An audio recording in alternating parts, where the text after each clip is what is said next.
여러분과 함께 읽은 본문의 말씀을 가지고 우리 갈라디아서 강의 그 15번째 시간으로 십자가와 예수의 흔적이라고 하는 말씀으로 은혜 나누고자 합니다.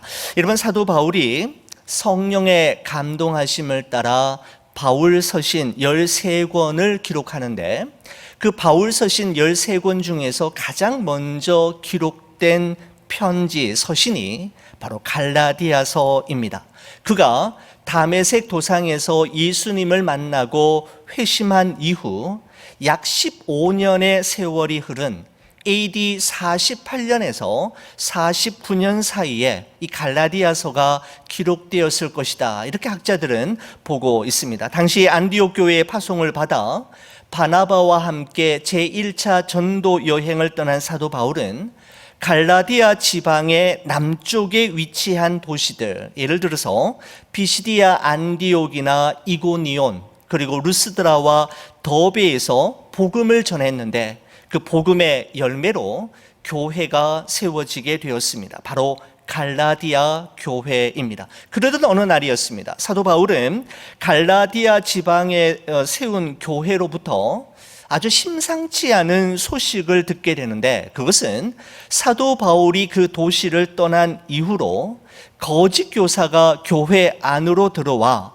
사도 바울이 전한 복음이 아닌 다른 복음을 전하기 시작했다라는 것이었습니다. 거짓 교사들이 전했던 다른 복음의 주된 내용은 이것입니다. 사람이 의롭게 되는 것은 예수님을 믿는 믿음만으로는 부족하고 거기에 뭔가 더해져야 하는데, 바로 율법을 준수하고 할례를 받아야만 그들의 구원이 완성될 수 있다라고 하는 가르침이었습니다. 이와 같은 주장에 대해 사도 바울은 갈라디아서 2장 16절 말씀을 통해 단호하게 이렇게 이야기합니다.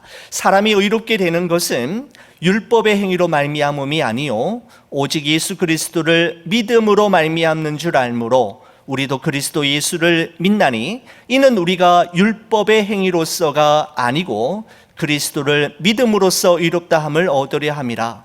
율법의 행위로서는 의롭다함을 얻을 육체가 없느니라. 아주 단호하게 이야기합니다.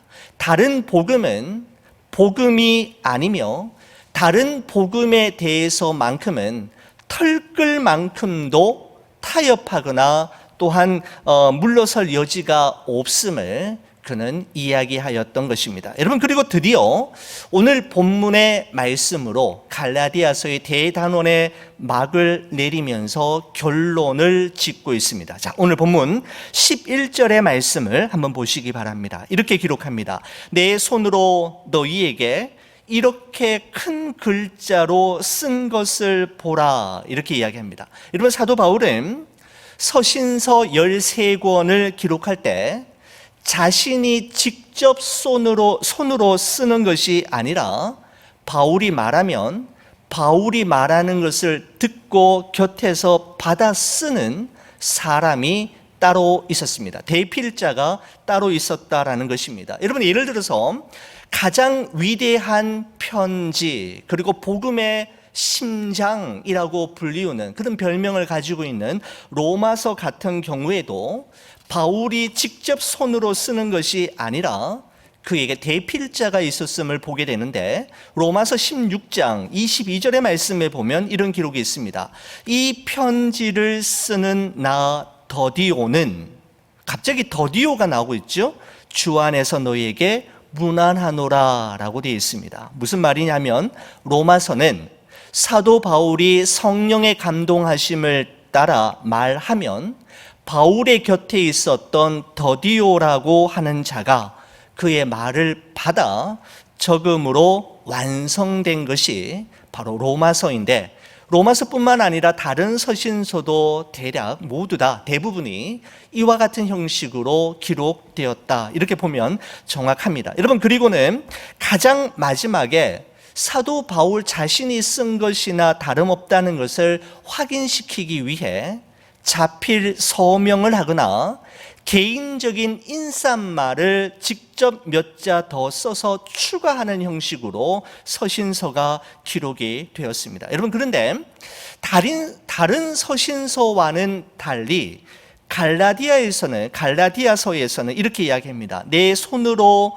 너희에게 이렇게 큰 글자를 쓴 것을 보라, 이렇게 이야기합니다. 다른 서신서에서는 발견할 수 없는 독특한 문장입니다.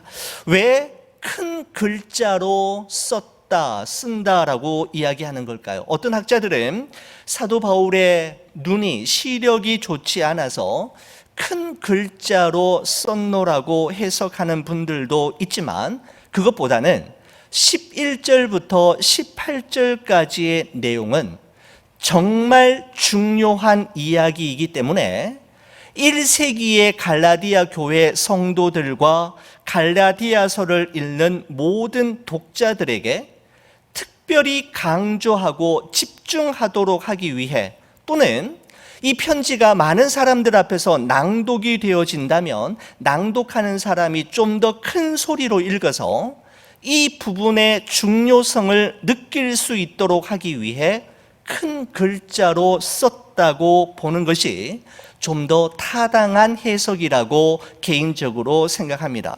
여러분, 우리도 손으로 편지를 쓰거나 이메일을 보낼 때 중요한 내용은 글자를 크게 확대하지 않습니까? 그리고 굵은 글씨체로 할 뿐만 아니라 빨간색으로 쓰기도 하지 않습니까? 바로 강조하기 위해서죠. 다른 것은 몰라도 이것만큼은 꼭 기억해 주기를 바라는 그런 마음이 담겨져 있지 않습니까? 여러분, 그렇다면 사도 바울이 1세기의 갈라디아 교회 성도들과 21세기를 살아가는, 그리고 이 갈라디아서를 읽고 묵상하고 사랑하는 독자들에게 이것만은 꼭 알기를 바랬던 내용, 강조해서 말하고 싶었던 그 사실은 무엇이었을까요? 오늘 본문 속으로 우리 한 걸음 더 들어가 보도록 하겠습니다. 자, 여러분, 본문 12절과 13절의 말씀은 먼저 이런 이야기로 시작이 됩니다. 왜 거짓 교사들이 갈라디아 교회 성도들에게 그토록 할례를 강조하고 할례를 꼭 받아야 하는지 받게 했는지에 대해서, 그 이유에 대해서 밝히고 있는데, 첫 번째 이유가 12절 말씀에 나오고 있습니다. 우리 12절 말씀 저와 함께 같이 읽어보시겠습니다. 같이 봅니다. 무릇 육체의 모양을 내려 하는 자들이 억지로 너희에게 할례를 받게 함은 그들이 그리스도의 십자가로 말미암아 박해를 면하려 함뿐이라 라고 말씀합니다. 자, 거기 보시면 육체의 모양을 내려 하는 자들이란 바로 거짓 교사들을 가리키는데, 이들이 갈라디아 교회 성도들에게 억지로라도 할례를 받게 하는 것은, 할례가 갈라디아 성도들이 그리스도의 십자가 때문에 겪고 있는 박해를 면할 수 있는 길이 되기 때문이었습니다. 다시 말씀드리면, 할례만 받으면 쉬운 길을 갈 수 있기 때문이었습니다. 여러분, 유대인들에게 있어서 할례는 너무나도 중요하죠. 자신이 하나님께서 선택하신 아브라함의 후손이라는 것을 입증하는 신분증, 아이디 카드와 같은 것으로 보았을 뿐만 아니라 자신의 구원을 완성하기 위한 필수 조건이 할례로 보았기 때문입니다. 여러분, 그래서 사도행전 15장 1절 말씀에 보면 어떤 사람들이 유대로부터 내려와서 형제들을 가르치되 너희가 모세의 법대로 할례를 받지 아니하면 능히 구원을 받지 못하리라 하니라고 말할 정도였습니다. 여러분, 그렇지만 사도 바울은 할례를 구원의 조건으로 보는 것은 예수님의 십자가의 죽음과 부활이 우리의 구원을 이루는데 충분하지 못했음을 인정하는 것이 되고, 자기의 구원을 각자 자기의 행위로 완성할 수 있다는 것을 의미하는 것이기 때문에 절대로 할례를 구원의 조건으로 받아들이는 것을 용납할 수 없었던 것입니다. 여러분, 이로 말미암아 할례를 받지 않았던 그리스도인들은 유대인들의 박해가 아주 심각했는데 날이 더해 갈수록 점점 더 심해져 가는 그리스도인들을 향한 유대인들의 박해로부터 해방되기 위해서는 그냥 할례를 받아야 한다라고 가르쳤던 것입니다. 유대인들과의 불필요한 마찰을 피하고 박해를 피할 수 있는 유일한 길, 쉬운 길이 바로 할례를 받는 것이었기 때문입니다. 여러분, 하지만 쉬운 길은 길이 아닙니다. 길이라고 해서 모두 다 똑같은 길이 아닙니다. 시편 1편 1절은 우리에게 이렇게 말씀합니다. 복 있는 사람은 악인들의 꾀를 따르지 아니하며 죄인들의 길에 서지 아니하며 오만한 자들의 자리에 앉지 아니하고 라고 시작하면서 마지막 절에 이렇게 말씀하죠. 무릇 의인들의 길은 여호와께서 인정하시나 악인들의 길은 망하리로다 라고 말씀하고 있습니다. 여러분, 그렇습니다. 복 있는 사람은 가까이 해야 할 사람과 멀리 해야 할 사람이 누구인지, 그리고 자신이 가야 할 길과 절대로 가지 말아야 할 길이 어디인지를 분별할 줄 아는 사람이다라는 말씀으로 시편이 시작이 되는 것을 볼 수가 있는 것이죠.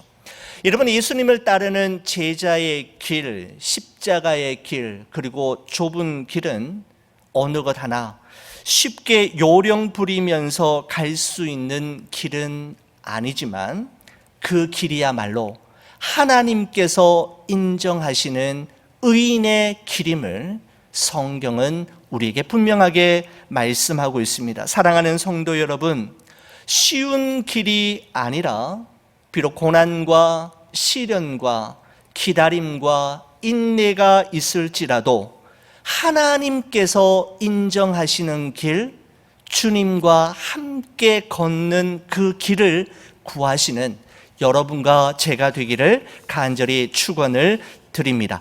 거짓 교사들이 갈라디아 교회 성도들에게 할례를 강요했던 두 번째 이유가 13절에 기록되고 있는데 13절 말씀을 한번 보시죠. 우리 같이 한번 읽어보겠습니다.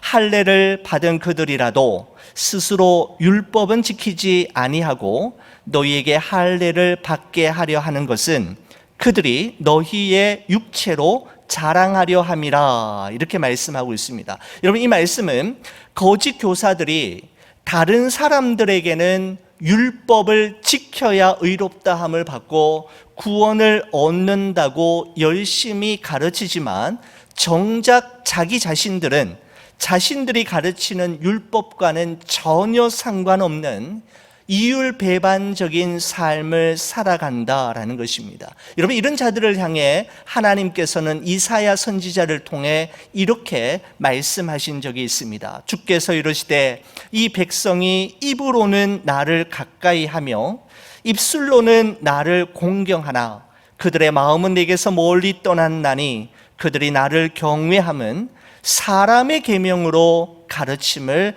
받았을 뿐이라, 이렇게 말씀하셨습니다. 입으로는 하나님을 가까이 한다 말하고 입술로는 하나님을 공경하는 것처럼 보이지만 그들의 마음은 하나님으로부터 멀리 떠나 있으며 그들의 삶은 하나님과 전혀 상관없는 삶을 그들이 살아가고 있음을 밝히고 있는 것입니다. 여러분, 거짓 교사들의 유일한 관심은 그들이 가르친 대로 그들이 살아가는 것에 있었던 것이 아니라 그들의 관심과 자랑은 자신들의 설득과 노력으로 이루어낸 할례자의 수이었습니다. 여러분, 그래서 이렇게 이야기하죠. 너희에게 할례를 받게 하려 하는 것은 그들이 너희의 육체로 자랑하려 함이라 라고 말씀하고 있습니다. 이 말은 무슨 말인가 하면 내가 설득하고 노력해서 나를 통해 할례 받은 자의 수가 얼마나 되는가가 그들의 유일한 관심이요, 그들의 유일한 자랑거리였다라는 것입니다. 여러분, 고대 그리스의 수학자이자 철학자였던 피타고라스라고 하는, 여러분 피타고라스의 정의도 우리가 학교 시간에 학교에서 배웠습니다만, 피타고라스가 말하기를 이렇게 이야기한 적이 있습니다. 앞으로 다가올 시대에 가장 강력한 신은 숫자가 될 것이다 라고 이야기했습니다. 앞으로 다가오는 시대에 가장 강력한 신, 절대적인 신은 숫자가 될 것이다 라고 이야기했습니다. 과연 그의 예언대로 한 나라의 힘, 즉 군사력과 경제력도 결국은 숫자의 대결이고, 한 사람의 됨됨이를 평가하는 기준 역시 그 사람의 성적이 몇 점인지, 연봉이 얼마인지, 몇 스퀘어 피트의 집에서 살고 있는지, 세상살이의 잣대가 되어버리고 말았습니다. 여러분, 심지어는 교회 역시 출석 교인의 수와 교회 건물의 규모, 주일 헌금 액수를 통해서 자신이 얼마나 유능한 목회자인지를 증명하려고 하고, 자신의 교회가 얼마나 하나님의 축복을 많이 받았는지를 입증해 보이려고 자랑하려는 것을 우리는 쉽지 않게, 그렇죠? 어렵지 않게 찾아볼 수 있지 않습니까? 바로 이것이 그들이 너희의 육체로 자랑하려 함이니라 라고 하는 말의 의미 속에 담겨져 있는 것입니다. 쉬운 길, 그들의 노력으로 이루어낸 할례자의 수가 바로 그들의 자랑이요, 그들의 관심이었음을 사도 바울이 거짓 교사들의 속셈을 이야기하고 있는 것입니다. 여러분, 그렇지만 사도 바울의 유일한 자랑이 무엇이었는지를 이제 14절부터 말씀하고 있는데, 우리 14절 말씀 우리 같이 한번 읽어볼까요? 같이 봅니다. 그러나 내게는 우리 주 예수 그리스도의 십자가 외에 결코 자랑할 것이 없으니, 그리스도로 말미암아 세상이 나를 대하여 십자가에 못 박히고 내가 또한 세상을 대하여 그러하니라 라고 말씀하고 있습니다. 여러분, 사도 바울은 사실 자랑할 것이 많은 사람이었습니다. 그는 정통 유대인으로서 난지 8일 만에 할례를 받고 이스라엘 족속이요 베냐민 지파요 히브리인 중에 히브리인이며 당대 최고의 랍비였던 가말리엘의 문화생으로서 율법의 엄격한 교육을 받은 바리새인이었고, 율법의 의로는 흠이 없는 사람이었을 뿐만 아니라 하나님에 대한 열심만큼은 아주 어느 누구에게도 뒤지지 않는 특심을 가진 사람이었습니다. 여러분, 그런데 그가 예수님을 만난 후 자신의 자랑거리가 바뀌게 되었는데, 빌립보서 3장 7절에서 9절 말씀을 보면 그는 이렇게 고백하고 있습니다. 우리 이 고백을 같이 한번 읽어보시겠습니다. 그러나 무엇이든지 내게 유익하던 것을 내가 그리스도를 위하여 다 해로 여길 뿐더러 또한 모든 것을 해로 여김은 내 주 그리스도 예수를 아는 지식이 가장 고상하기 때문이라. 내가 그를 위하여 모든 것을 잃어버리고 배설물로 여김은 그리스도를 얻고 그 안에서 발견되려 함이니, 내가 가진 의는 율법에서 난 것이 아니요 오직 그리스도를 믿음으로 말미암은 것이니 곧 믿음으로 하나님께로부터 난 의라 라고 말씀하고 있습니다.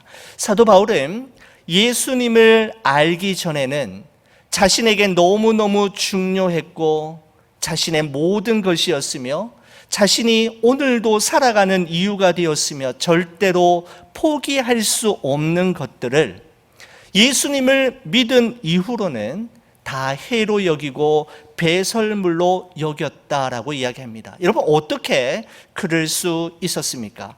바로 그리스도 예수를 아는 지식, 즉 예수 그리스도의 십자가야말로 그에게 가장 고귀한 것임을 깨달았기 때문입니다.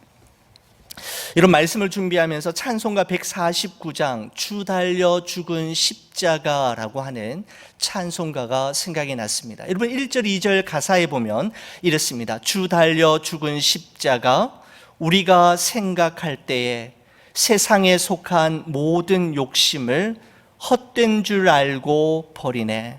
2절이 이렇습니다. 죽으신 구주 밖에는 자랑을 말게 하소서. 보혈의 공로 힘입어 교만한 마음을 버리네 라고 하는 찬송가입니다. 사랑하는 우리 교우 여러분, 여러분의 자랑은 무엇입니까? 무엇이 오늘 이 하루를 견뎌내게 하는 힘이 되고 하루를 살아가는 이유가 됩니까? 예수 그리스도를 아는 지식으로 말미암아 십자가의 길을 걸어가기 위해 여러분이 포기한 것은 무엇이며 아직 포기한 것은 무엇이고 아직 내려놓지 못한 것은 또한 무엇입니까? 여러분과 저의 자랑은 우리에게 영원한 생명을 주시기 위해서 십자가에 죽으신 예수 그리스도와 그가 달리신 바로 그 십자가이기를 간절히 축원을 드립니다. 그는 또한 17절에 자신이 자랑하는 것이 한 가지 더 있다라고 이야기하면서 17절에 이렇게 이야기합니다. 우리 17절 말씀도 같이 한번 보시겠습니다. 이후로는 누구든지 나를 괴롭게 하지 말라. 내가 내 몸에 예수의 흔적을 지니고 있노라 라고 말씀합니다. 첫 번째는 예수 그리스도의 십자가이었고 두 번째는 자신의 몸에 있는 예수의 흔적이라고 이야기합니다. 여러분, 이 흔적이라고 하는 단어에 헬라어로는 스티그마타라고 하는 단어를 쓰고 있습니다. 복수형으로 쓰고 있는데 단수형으로는 스티그마, 이런 많이 들어보셨을 단어라고 생각이 됩니다. 스티그마, 흔적입니다. 여러분, 이 스티그마라고 하는 단어는 로마 시대에 집에서 기르는 짐승이나 자신의 집에 두고 있는 노예에게, 그죠? 쇠에 불을 달구어서 몸의 어떤 부위에 도장, 낙인을 찍는데 바로 그때 그 낙인을 스티그마라고 이야기했습니다. 바로 그의 주인이 누구인지를 보여주는 증표가 되는 것이죠. 바로 소유의 의미를 가지고 있습니다. 여러분, 사도 바울이 내가 내 몸에 예수의 흔적을 지니고 있다라고 하는 말은 바울의 몸에 있는 이 흔적들은 자신이 누구의 것인지 누구의 소유인지를 보여주는데 바로 나는 예수 그리스도의 것임을 말해준다라고 이야기하고 있는 것입니다.